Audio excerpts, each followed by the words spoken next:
Ce programme vous est présenté par la région Grand Est. Le Crédit Agricole Alsace-Vosges au service de nos territoires et de ceux qui y vivent.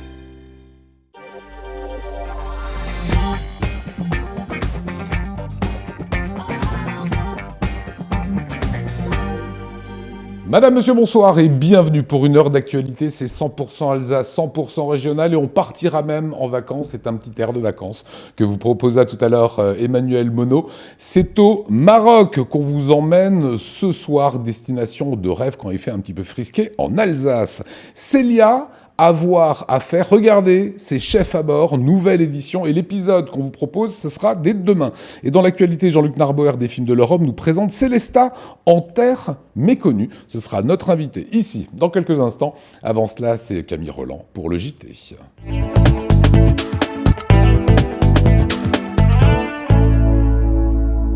Bonsoir, à la une de l'actualité alsacienne ce soir, la semaine européenne de réduction des déchets et de retour. 8 jours pour se questionner sur notre consommation et réduire nos ordures ménagères.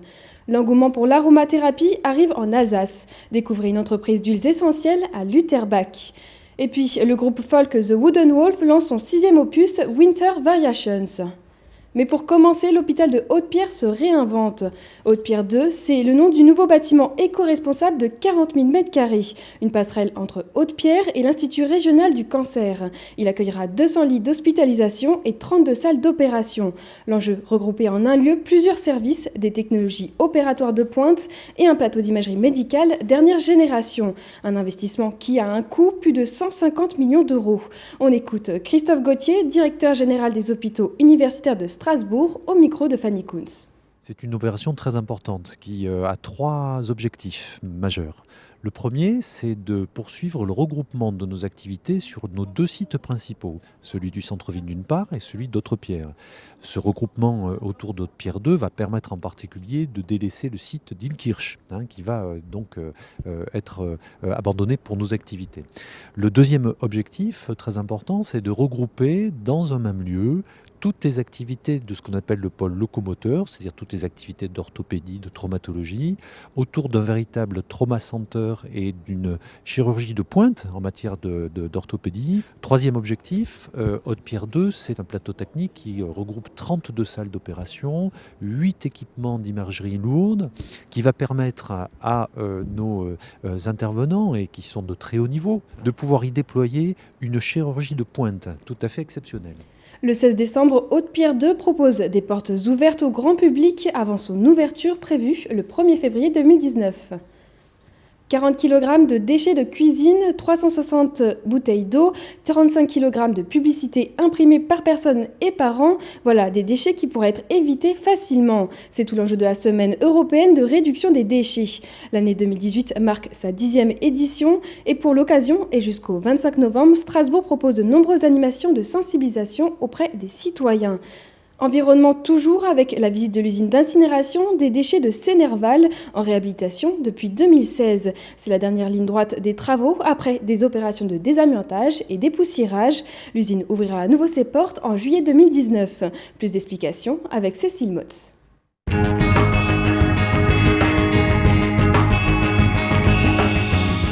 Come on, my boy.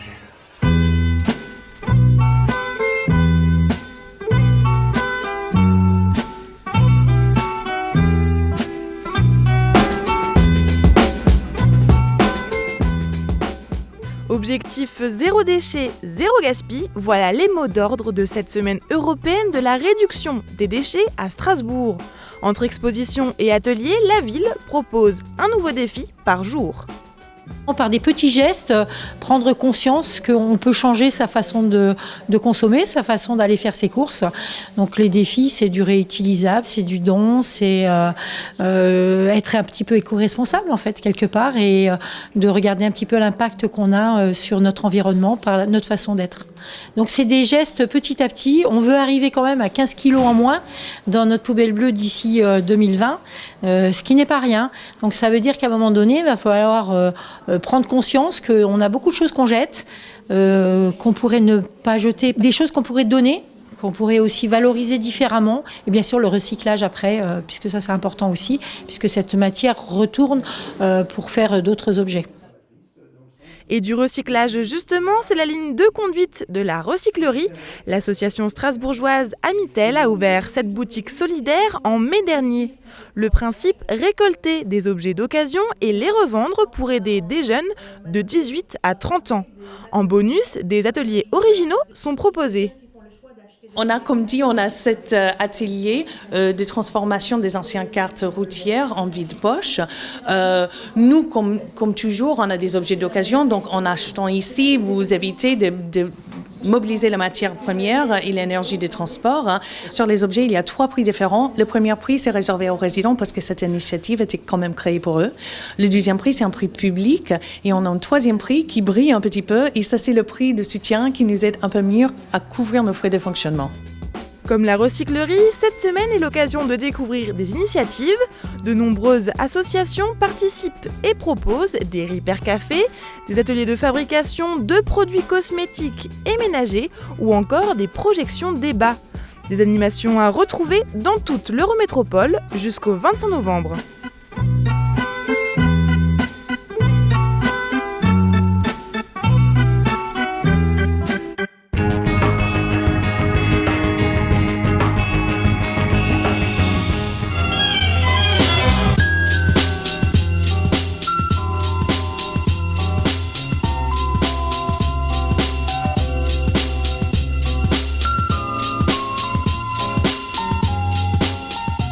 Depuis 1974, l'unité de valorisation énergétique des ordures ménagères traite tous les déchets non recyclables des communes de l'Eurométropole.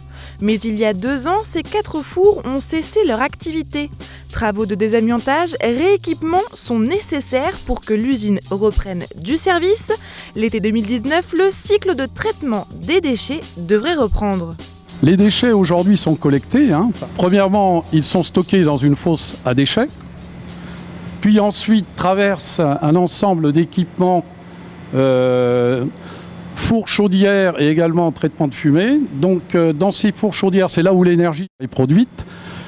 Nous avons une production d'environ 593 000 MWh de vapeur annuelle.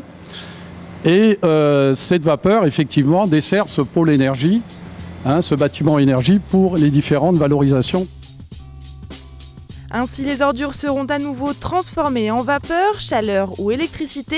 Aujourd'hui, les 3 chaudières sont toujours en reconstruction, les façades sont remontées et l'usine rééquipée. Réhabiliter le site plutôt que d'en construire un autre, c'est le pari de l'Eurométropole.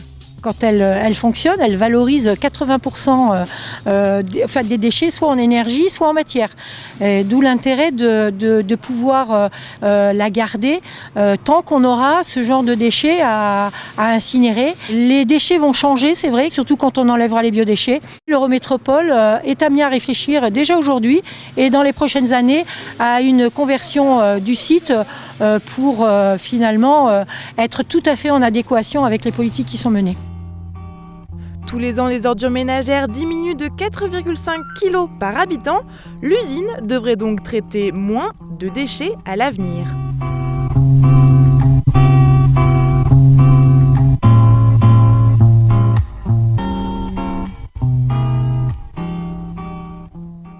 Ils ont le vent en poupe. Les produits cosmétiques bio ou do-it-yourself fleurissent dans les grandes surfaces. Pour cause, la multiplication des applications qui détaillent la composition de nos produits de beauté. Si cette nouvelle tendance a émergé en région parisienne, elle arrive en province. À Lutterbach, dans le Haut-Rhin, Maison d'Or, une entreprise qui fabrique des produits d'aromathérapie, a vu le jour il y a 4 ans. Un reportage de Marine Zis.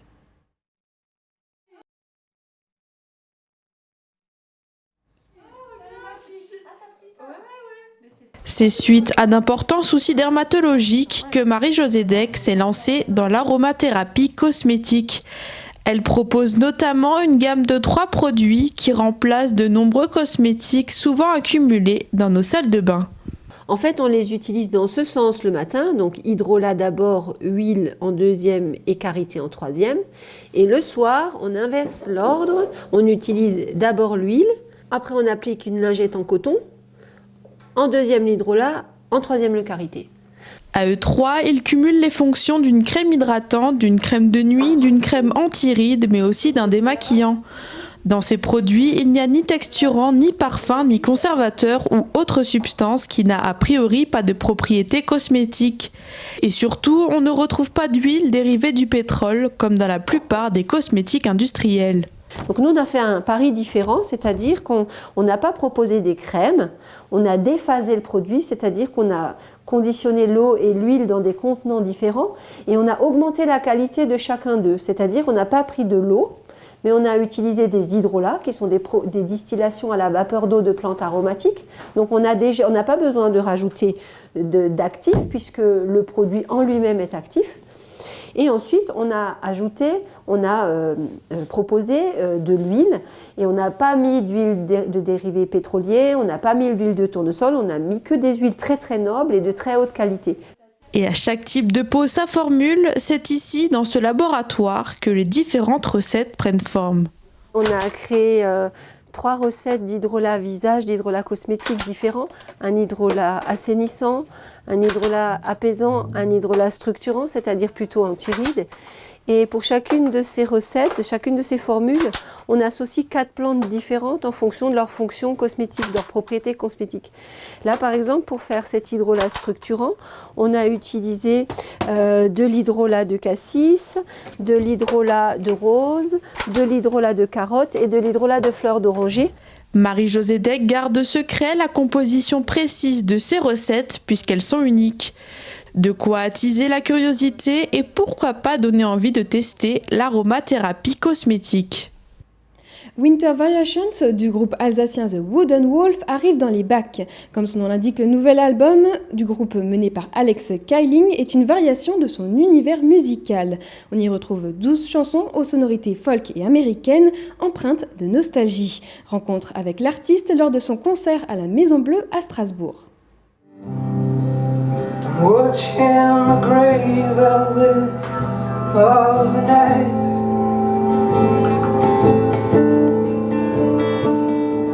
Une voix écorchée, un rythme mélancolique et des textes profonds. Vous l'avez reconnu, c'est bien le chanteur Alex Keiling, leader du groupe folk The Wooden Wolf.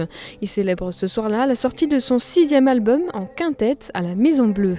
Originaire du Sungo, ses influences musicales ont bien évolué depuis l'enfance. J'ai été bercé dans la musique, déjà in utero, j'avais une maman qui chantait et on entend les berceuses et tout ça. Ensuite, enfant, toute ma jeunesse, beaucoup de musique classique, musique du monde. Ensuite, des musiques plus rock, comme Pink Floyd, Leonard Cohen. Et ensuite, j'ai découvert Nirvana, AC/DC, etc. Et il a fallu que je fasse de la guitare, plutôt. Et la guitare, c'est le meilleur instrument avec le piano, je pense, pour écrire des chansons. Donc, ça m'est très vite venu d'avoir besoin de sortir des choses, de les exorciser.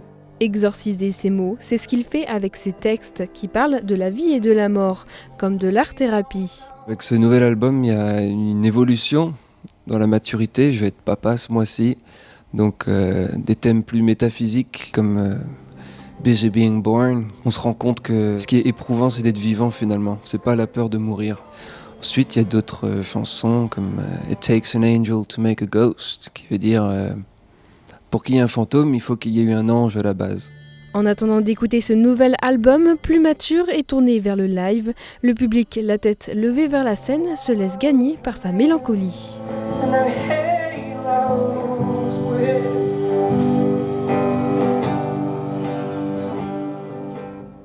Et place à l'image du jour d'Olivier Anne.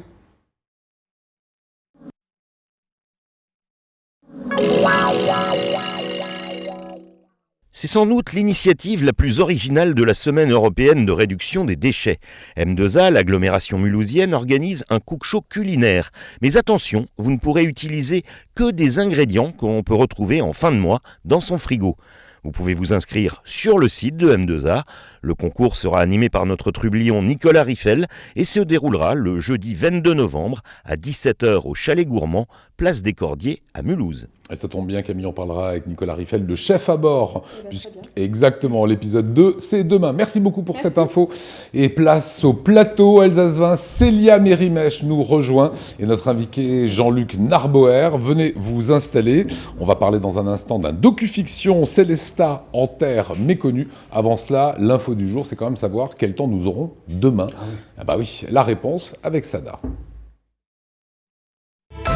Les artisans du son à Mulhouse, le spécialiste du matériel hi-fi et vidéo en Alsace depuis 40 ans, vous présente la météo.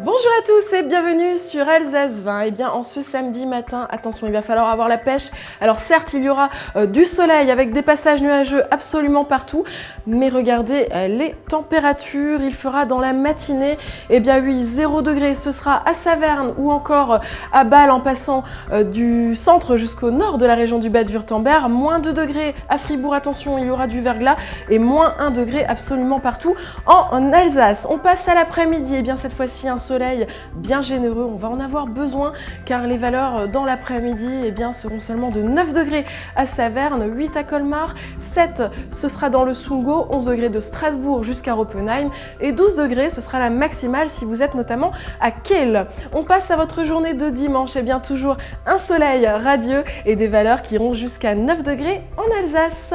En ce samedi, eh bien, nous célébrons les Elisabeth. Bonne fête à toutes, le soleil se lèvera à 7h39 pour nous dire au revoir à 16h47. Excellent moment à tous sur Alsace 20 et à la semaine prochaine.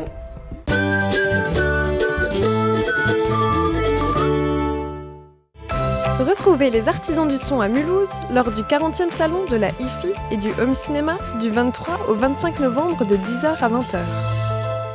Et l'invité de la rédaction ce soir, Jean-Luc Narbauer, comment allez-vous ? Très bien, merci. Bienvenue. Il va faire beau en plus. En plus, il va faire beau. Les films de l'Europe produisent, avec notamment la ville de Sélestat, Sélestat en terre méconnue. Ça va passer sur notre antenne dès demain, vous en saurez un petit peu plus, avec en filigrane évidemment la bibliothèque humaniste de Sélestat. Ça a été réalisé par Bernard Collessé. Qu'est-ce qu'on peut dire ? Est-ce que ça commence comme ça, le chemin initiatique d'un petit gamin qui se balade dans le Ride, et par le prisme de cet enfant, on va découvrir cette terre de Sélestat. Absolument. C'est, si vous voulez, un film un peu concentrique. Alors, concentrique, je vais vous expliquer pourquoi. Parce que, au départ, la commande, c'était un film sur la bibliothèque humaniste. Or, la commande de la ville de Sélestat. De la ville de Sélestat, c'est un film sur la bibliothèque humaniste, qui était en cours de rénovation. Alors, c'est difficile de faire quelque chose sur un chantier. Et je dois dire, pour ce qui me concerne, c'est un gros coup de chance pour moi, parce que moi, ça faisait très très longtemps que je voulais tourner autour de Sélestat. En 30-40 ans de production, j'ai toujours fait des choses un petit peu périphériques par rapport à la ville. J'ai fait un film pour Canal+ sur la chasse dans l'île Val, j'ai traqué le daim, j'ai fait toutes sortes de choses. Mais sur Sélestat, jamais rien. Et alors, on sent que vous êtes plutôt amoureux. Regardez ces belles images, beaucoup de drones dans le documentaire que vous découvrirez demain. On a fait comme ça un petit panachage. Regardez cette très belle ville de Sélestat avec la cigogne qui est le symbole véritable et ce Ride. Et en filigrane, dans ce film, l'humanisme rhénan. Comment est-ce qu'on peut définir l'humanisme rhénan ? Écoutez, l'humanisme rhénan, j'ai envie de définir l'humanisme rhénan en reprenant une formule de Bruno Le Maire, qui a introduit son speech... on va le voir dans un instant. On va le voir dans un instant. Non, vous pouvez dire ce qu'il a dit. Qui a opposé, qui a commencé son speech en parlant du Bataclan. L'anniversaire du Bataclan, pour lui, ministre de l'économie, il pouvait être soit au Bataclan ce jour-là, soit à Sélestat. Il a préféré choisir Sélestat en disant très simplement que d'un côté, on a le terrorisme, des gens qui détruisent, des gens qui anéantissent une culture, et de l'autre, un humanisme... Chez nous, un humanisme dit rhénan, qui est tout le contraire. C'est politique de l'écoute, c'est se tourner vers son passé, c'est construire, c'est aller de l'avant, c'est construire une vision pour aller de l'avant. Et il a opposé ces deux notions-là. J'ai trouvé ça très intéressant et inattendu de la part d'un ministre de l'économie. Alors, je vous propose de voir un extrait de ce documentaire, encore une fois, à découvrir demain. Ça sera à partir de 21h et également dimanche à 10h et 17h. Vous allez voir que dans cette histoire apparaît un drôle de personnage qui va incarner l'humanisme rhénan, Beatus Rhénassus. Regardez. 48 ans avant que Montaigne ne voie le jour, naît à Sélestat un personnage qui marquera éternellement la ville. Beatus Rhénanus. Dès son plus jeune âge, il se constitue une bibliothèque. Rien qu'à Paris, il acquiert 188 volumes, dont 20 traités d'Aristote. À l'âge de 22 ans, il en possédait 253, considérable pour l'époque. Tel un collectionneur pointilleux, il marque parfois certains de ses ouvrages d'un texte explicite. Sum beati renani nec muto dominum. J'appartiens à Beatus Rhenanus et je ne change pas de maître. Et Beatus écrit beaucoup. D'ailleurs, ses premiers devoirs d'écolier sont précieusement gardés à la bibliothèque humaniste, de même que sa correspondance très prolifique. En tout, ce sont 423 volumes, 1287 œuvres, 41 manuscrits et 1686 documents qui ont été légués à la ville de Sélestat. Un véritable trésor, gardé précieusement depuis 1841 dans une bibliothèque de la cité, devenue la bibliothèque humaniste, inscrite au registre Mémoire du monde de l'UNESCO depuis 2011. Voilà, Jean-Luc Narbouer, producteur de ce film, est notre invité, véritable trésor, ces livres, dans cette bibliothèque. Et je rappelle, vous l'avez dit aussi, c'est pas un film, un documentaire, du tout sur la bibliothèque humaniste.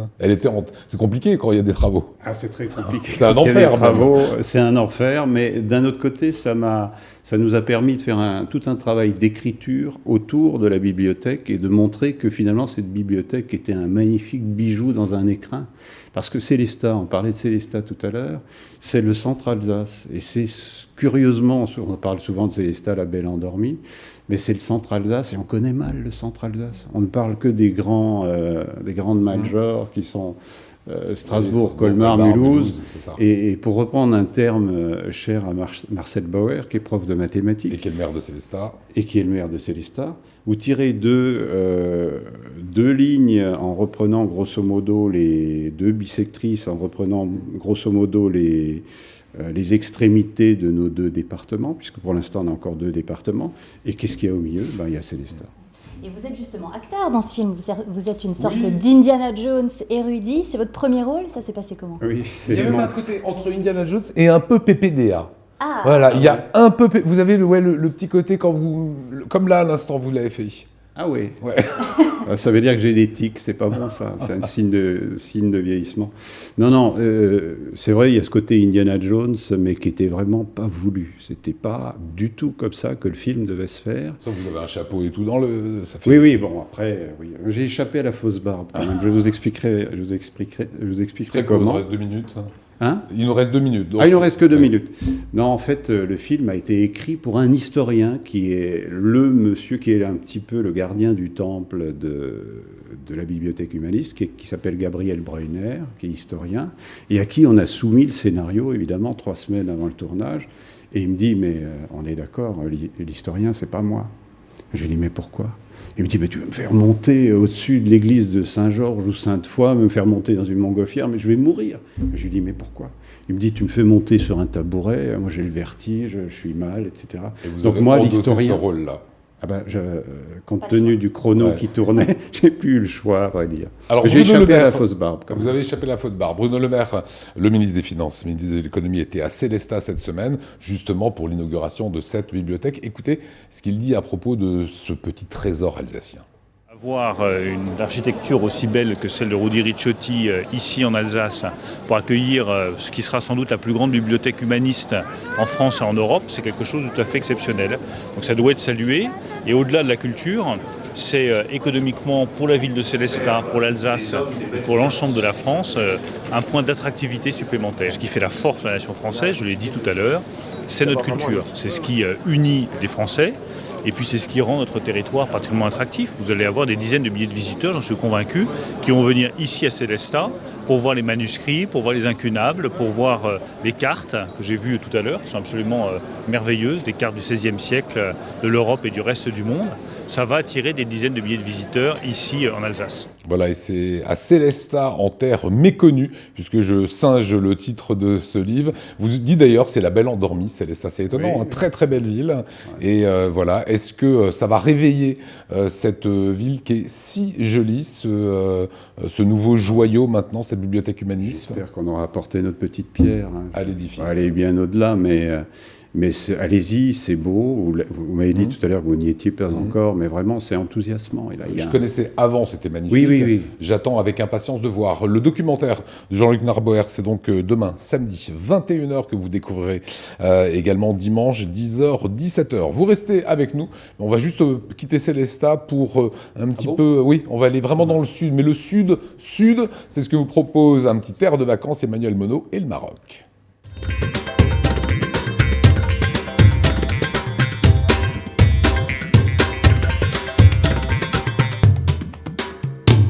Bonsoir, ce soir je vous emmène avec moi dans un coin du monde que j'ai adoré, le Maroc.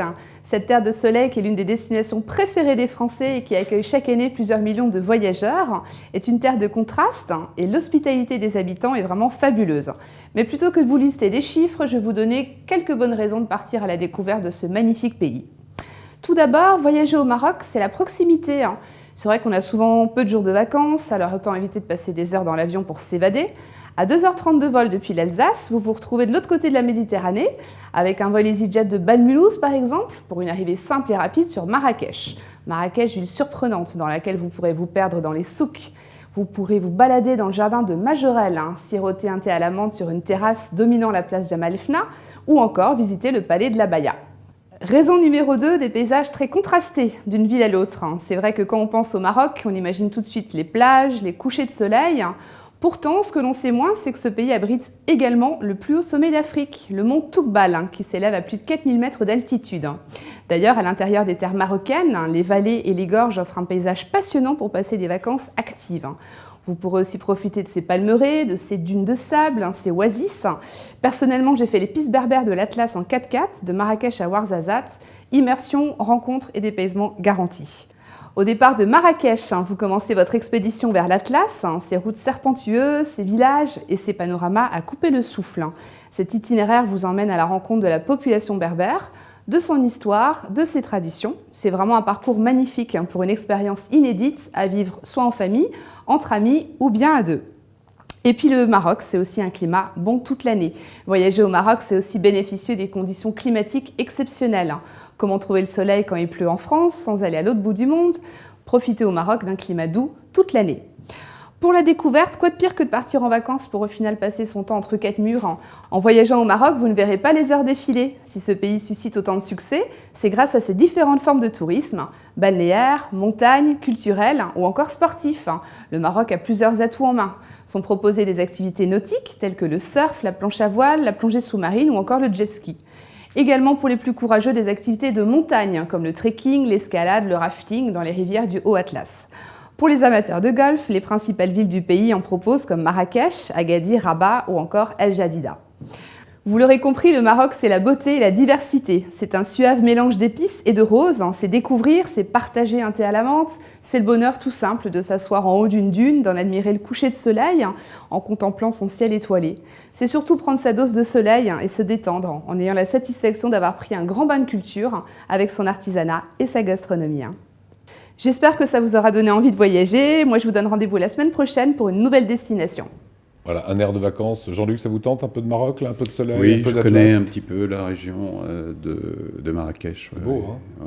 Et puis derrière, il y a l'Atlas, c'est ce que disait votre collègue, et il y a Loukaïmden, qui est une montagne magique. Voilà, c'est un très beau, magnifique pays. Ouais. On espère qu'on vous aura fait aimer cela. Célia, avoir à faire, c'est dans un petit instant, avec Chef à bord notamment? Notamment l'épisode de Chef à bord, oui. Voilà, ça sera juste après ça.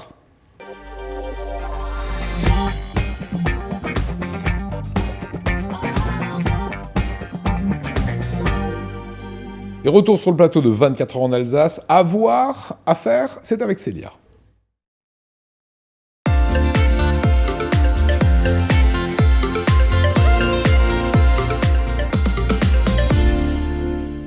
Avoir à faire, c'est une sélection de programmes à ne pas rater sur Alsace 1 et des bons plans sortis, comme vous le savez. Ça commence maintenant. On commence par quoi, Lionel? Le canapé, voilà. Qu'est-ce qu'on fait? Ouais. Qu'est-ce qu'on voit dans son canapé ce week-end? Qu'est-ce qu'on voit dans son canapé ce week-end? Eh ben, vous pouvez le découvrir ce week-end, c'est bien sûr dans notre grande lignée Chef à bord, c'est déjà l'épisode 2. Ça commence samedi à 18h. Après un épisode 1 plus comme une mise en bouche, on passe aux choses sérieuses. Avec cette fois-ci 2 épreuves, et qui dit 2 épreuves dit 2 éliminations. Les candidats entrent sérieusement dans le concours et on commence à ressentir la tension du chrono et le stress des assiettes. Certains se démarquent et d'autres tentent le tout pour le tout. Regardez à quoi ressemble l'épisode 2. savez que je suis joueur. Devant vous, on retrouve encore une boîte mystère.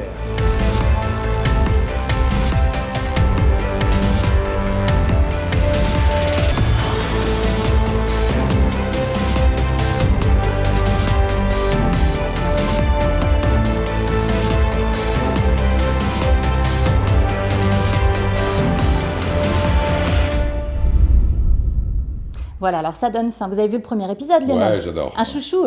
Bah, la fille, il n'y en a qu'une, c'est la petite Floriane. Ouais, Floriane. Voilà. Elle est pas mal. Et puis Jordan aussi qui se défend. Ouais, qui se défend très bien. Donc il faudra regarder Jean-Luc, hein. C'est vraiment le programme phare. Si on arrêtait le premier épisode, on fait comment? Streaming sur le site internet? Bien sûr, alors déjà c'est diffusé à 18h et à 22h samedi, c'est multi-rediffusé dimanche et toutes les infos sur le programme, donc www.alsace20.tv comme toujours pour le replay. Autre actu. Oui, alors que voyons-nous au juste et à quelle réalité nous mesurons-nous? Alors ça paraît complexe, eh bien ce sont des questions que pose le documentaire L'expérience intérieure, diffusé ce week-end sur Alsace 20 et dans lequel Philippe Poirier avec la participation du philosophe Jean-Luc Nancy nous questionneront ce qu'est ce dedans, comment il existe, comment le corps est la vie en tant que forme, une forme dont l'épaisseur nous fixe dans le monde et où notre moi s'expose aux autres, corps à corps, une interaction entre le corps physique et l'existence spirituelle. Et puisque la télé, ce n'est pas que du divertissement, vous prendrez bien un peu de philo, regardez. Bon, nous sommes bien avec notre corps dans la mesure où c'est une masse silencieuse, fermée sur elle-même. Comme disait, je crois que c'est Bichat, la santé, c'est la vie dans le silence des organes. Ce sera samedi à 21h, dimanche à 10h et 17h, lundi à 14h et pour ceux qui l'auraient encore raté, mercredi à 23h pour tous ceux qui aiment le replay. Bon, du canapé, on sort un petit peu, savoir ce qui se passe dehors. Oui, alors est-ce que vous connaissez le principe du speed dating? J'imagine que oui. Ouais. Eh bien, ce week-end du côté de Strasbourg, on vous propose un speed dating des langues. Vous venez prendre une petite leçon de danois, de turc, d'alsacien et tout ça en 10 minutes. Alors, il y a plein de langues proposées. Sur le modèle donc des speed dating, c'est la médiathèque André Malraux de Strasbourg qui vous offre un premier aperçu d'une langue et de sa culture. Vous pouvez voir la médiathèque. Puis la petite cloche sonne et c'est le moment de passer à une autre rencontre et à une autre langue. Et ça se passe donc à la médiathèque André Malraux de Strasbourg et c'est en entrée libre, alors profitez-en. Du grec à l'anglais, à l'allemand, au turc, etc. Ouais. Formidable. Autre sortie. Alors je ne sais pas si vous le saviez, mais on utilise 17 muscles pour rire. Et c'est l'occasion de les utiliser, parce que c'est la semaine de l'humour 2018 au Tanzmatten de Célesta. Le grand tremplin de l'humour revient pour une 10e édition. Alors il y a des sketchs, des stand-up, des jeux de mots. Comme toujours, une seule règle, c'est faire rire et rire un maximum. C'est un rendez-vous humoristique de 15 jours. Avant, c'était une semaine, donc ça portait bien son nom. Maintenant, ça s'est étendu sur 15 jours et on découvre bien sûr des grands talents locaux, mais également des grandes scènes françaises, nationales, comme Jonathan Lambert, comme Jean-Luc Lemoyne, Olivier de Benoît ou encore Anne Roumanoff. Ça se passe donc au Tanzmatten de Célesta et ça se passe jusqu'au 25 novembre. Il ne reste plus que quelques places. Si vous voulez vous inscrire, c'est très prochainement parce qu'il ne reste plus beaucoup. Vous parliez de musique, petit bonus web, musique. Oui, petit bonus web. C'est rime. On prend un peu d'avance parce que c'est la semaine prochaine, mais on en profite parce que c'est un live inédit sur le Facebook d'Alsace 20 et c'est à ne pas manquer. Ce qu'on vous propose vendredi 23 novembre à 20h30, vous l'entendez. Facebooker son concert sur Alsace 20, ça sera vendredi. Vendredi 23 à 20h30, à ne pas manquer. Voilà, allez, 30 petites secondes avec notre invité Jean-Luc Narboer. Vous avez 15 secondes pour nous faire aimer ce docu que vous proposez demain sur notre antenne. Célestat en terre méconnue. 15 secondes. Écoutez, Célestat en terre méconnue, c'est une petite ville de 20 000 habitants avec une dynamique assez exceptionnelle, avec à 1 kilomètre de là un Nilwald et un ride absolument fabuleux. J'ai fini ? Grave. C'est ça les producteurs, ils n'ont pas la notion du temps. Ça a été un plaisir Jean-Luc, merci beaucoup. Merci à vous. À ne pas manquer demain sur notre antenne. Merci Célia et place à une semaine dans le Grand Est.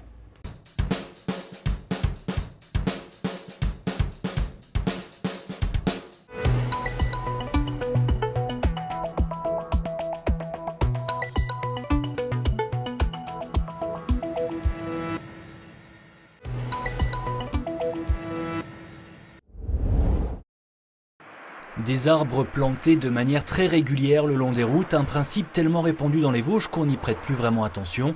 En 1914, on en comptait près de 3 millions comme ceux-ci, formant des allées qui ont, à l'époque, profondément marqué les soldats étrangers venus se battre pendant la Première Guerre mondiale.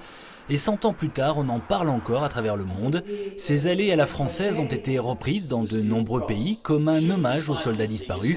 Un arbre, un soldat, et à partir de là, d'innombrables idées pour commémorer le centenaire de l'armistice. Des projets présentés lors d'un colloque international, c'est lundi et mardi à l'IFOL-le-Grand, avec une vingtaine d'intervenants venus de 11 pays et de 3 continents. Les allées, ça fait quand même des centaines d'années que vous les aménagez et vos idées se sont propagées dans tous les pays. Bien qu'on a parlé du mémorial qui revient finalement, la beauté de vos allées sont mythiques et il faut absolument que vous les conserviez. C'est très important. Les allées lient les hommes de manière physique, de manière symbolique, de manière humaine. On y rajoute la dimension de connaissance, parce que si on ne connaît pas son patrimoine, si on ne sait pas comment le gérer, il finit par disparaître. Et la notion aussi d'animation, animation artistique ou circuler dans une allée de manière festive, parce que ça permet de laisser un patrimoine vivant.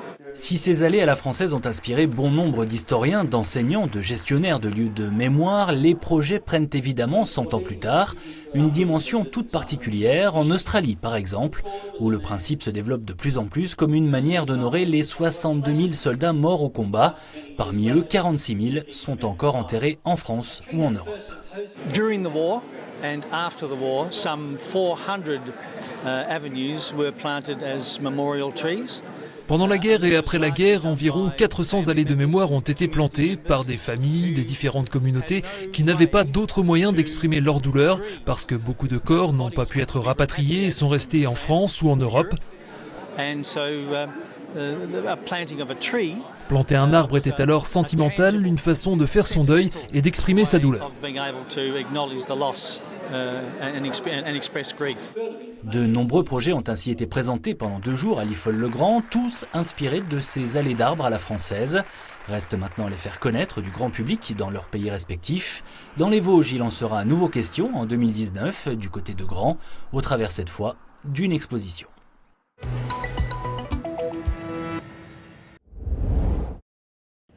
Un site en proie à une tempête et des inondations, c'est le scénario imaginé par la force d'action rapide nucléaire, ici à la centrale nucléaire de Nogent-sur-Seine.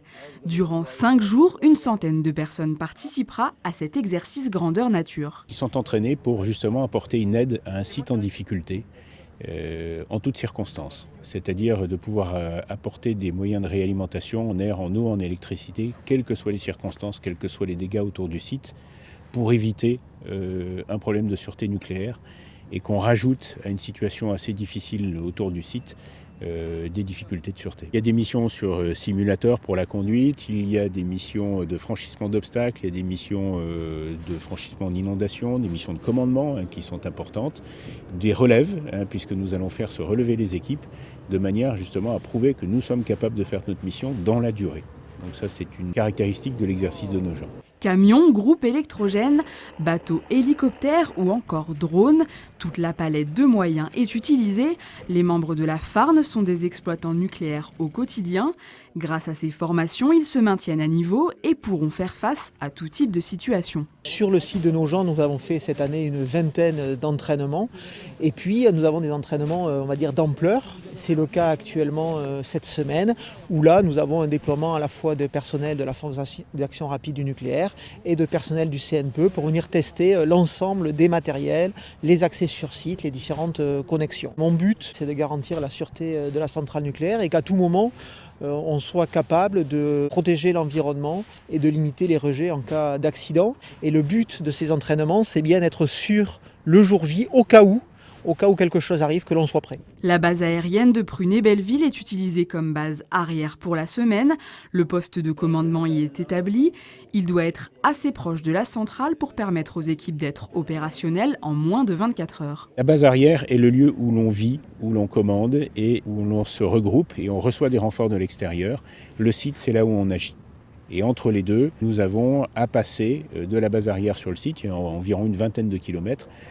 Bien évidemment, les derniers sont les plus difficiles parce que c'est peut-être là où il y a le plus de dégâts potentiels et c'est là où on s'entraîne justement à franchir ces obstacles. Ce genre d'exercice a lieu tous les 3 à 4 ans sur chaque site nucléaire en France et c'est le deuxième pour la centrale nucléaire de Nogent-sur-Seine depuis la création de la Farne.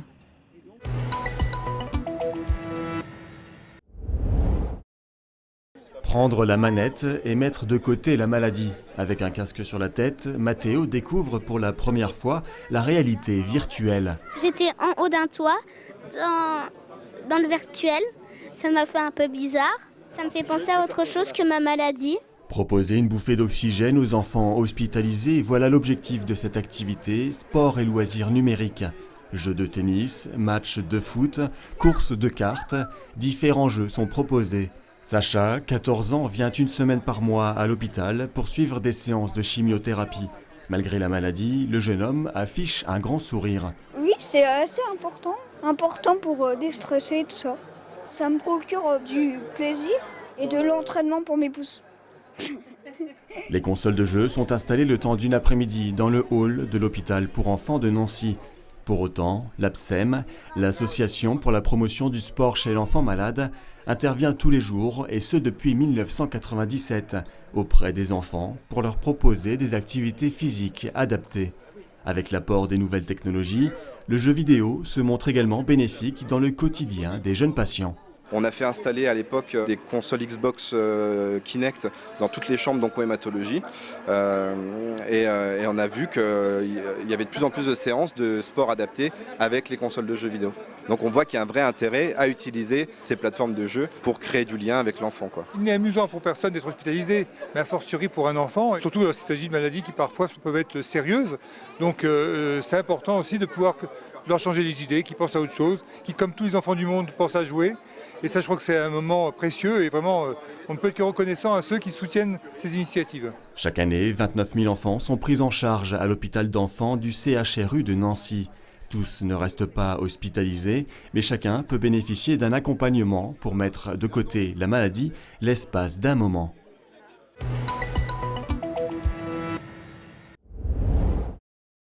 Nathalie et son mari sont ferronniers d'art depuis plus de 25 ans. Un métier exigeant mais pesant physiquement. Alors pour préserver leur santé, ils ont mis en place différents outils. Grues de levage, chariots élévateurs et extracteurs de fumée améliorent désormais leur quotidien. Je vais régulièrement chez AST67 pour faire les contrôles et c'est bien eux qui m'ont dit qu'il fallait faire attention pour mettre des bouchons ou des casques pour les oreilles, les yeux. Et puis l'extracteur, ils se sont déplacés un jour et ils m'ont dit ce qu'il faudrait faire et donc quand on a eu les moyens, on l'a fait. Et donc je pense que ça peut faire que du bien, de toute façon. Des réflexions menées avec Alsace Santé au travail. Sa mission, éviter toute maladie professionnelle. Elle suit près de 240 000 salariés barinois dans 19 000 entreprises. Réduire ce genre de facteurs permet aux salariés de continuer à travailler dans de meilleures conditions, permet de s'épargner aussi certaines difficultés médicales. Donc notre travail consiste en premier lieu à cela, expliquer les risques, expliquer les positions, que ce soit dans du tertiaire ou que ce soit dans de l'industrie. Même état d'esprit à l'aéroport de Strasbourg qui restructure son comptoir d'accueil, un lieu qui améliore aujourd'hui le confort des hôtesses et passagers. On a réalisé un comptoir provisoire, on a fait passer toutes les personnes susceptibles de devoir y travailler. On a prévu des découpes au niveau du plan de travail de façon à leur permettre de s'approcher facilement sans avoir le geste de se pencher en avant et puis pour garder au niveau de la colonne d'être bien droit. À l'aéroport, 60% du personnel ne travaille pas dans les bureaux. Pour eux, des horaires variables avec des jours de repos aménagés ont été mis en place. Des ateliers sommeil et une application smartphone de micro-sieste ont été développés. Autant d'outils permettant un travail plus confortable. On voit bien aujourd'hui, par exemple, que concilier vie pro, vie personnelle, c'est des thématiques qui n'existaient pas il y a une dizaine d'années. Tout ce qui est en lien avec le sommeil, de la même manière, c'est vraiment des thématiques nouvelles. Dès lors qu'on a des aménagements à réaliser, on va solliciter d'une part le collaborateur pour avoir son avis sur l'ergonomie, sur le positionnement même du bureau dans un open space par exemple. Et c'est le travail en collaboration qui, à notre sens, permet d'aller vers des conditions optimales pour le collaborateur. Si la pénibilité physique du travail recule partout en France, l'enjeu se déplace aujourd'hui sur la pression psychologique. 72% des salariés français déclarent que leur travail est nerveusement fatigant, selon une récente étude.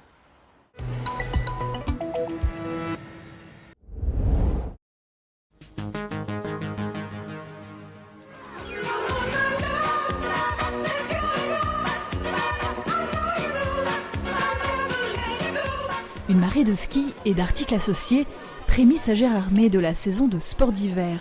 Depuis 1971, la bourse au ski, c'est la première étape avant de profiter de la neige. Au moins 5 ans qu'on vient. Pourquoi ? C'est moins cher et puis il y a plein de choix. Au début, c'était pas ça. Au début, il y avait une vingtaine de paires de skis et autant de chaussures. Et aujourd'hui, on est à plus de 10 000 articles. Dans cette ruche, le week-end dernier, on retrouvait matériel de particuliers et déstockage de professionnels. 3000 personnes venues de tout le Grand Est se ruent sur les bonnes affaires. Là aujourd'hui on est venu chercher des skis pour ma nièce et pour mon neveu et puis on a des conseils par des pros sur place, c'est toujours une super ambiance. 120 bénévoles du club et des professionnels aiguillent les amateurs.